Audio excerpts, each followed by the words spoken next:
To become stronger, you have to practice strength. One of the ways to do this is called greasing the groove, which can be described with 5 F's. The first one is focused and means to only focus on 1 or 2 exercises. The second is flawless and means to execute the exercise correctly. The third is frequent and means to train as often as possible.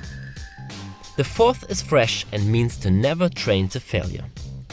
The fifth and the last is fluctuating and means to vary the exercise itself. So much for the theory. If you want to set this method into practice with pull-ups, try it like that. Split your sets throughout the day. Only do 1 set of pull-ups, rest for a long time like an hour or so, and repeat. The main goal is to recover completely, so you could do your sets with 30 but also with 90 minutes rest in between. Do this for about 5 to 10 sets. The amount of sets depends on your individual feeling. You should feel fresh and rested and not exhausted at all. Never train to failure. Only do 30 to 70% of your max reps. Some people will get better results with a lower rate, some with a higher, but never go anywhere close to failure. Do this about 5 to 6 times a week. The logic behind this method is to do the exercise quite often, so 5 days a week is a must.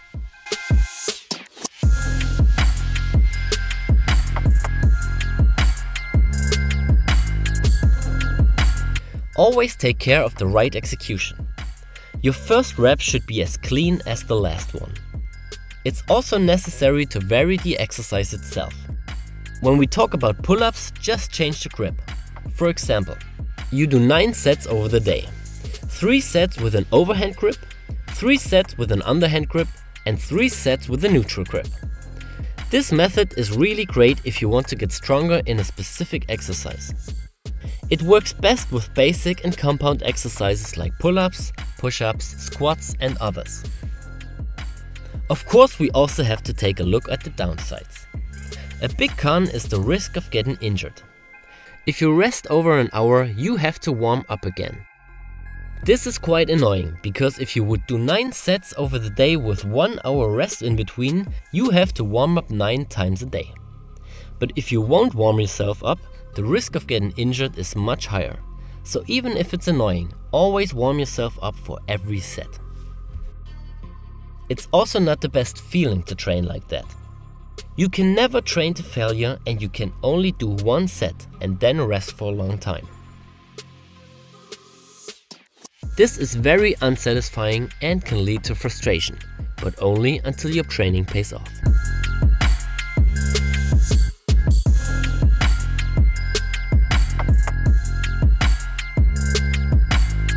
The next downside is that this kind of training is hard to combine with other exercises.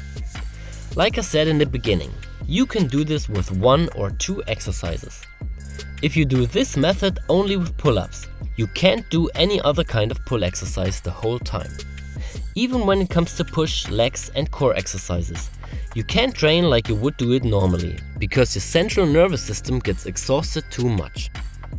The last downside is that this kind of training is hard to implement into a normal workday.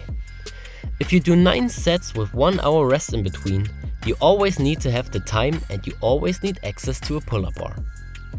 If you want to try this method, we suggest to test it for about 3 to 4 weeks and switch back to your normal workout after this time. If you want a workout program that is full of other useful methods to increase your performance and build muscle, you should check our level 1 to 5 workout programs. Train with it for over 1.5 years and achieve amazing results. If you have further questions, just leave a comment. Thanks, Alex.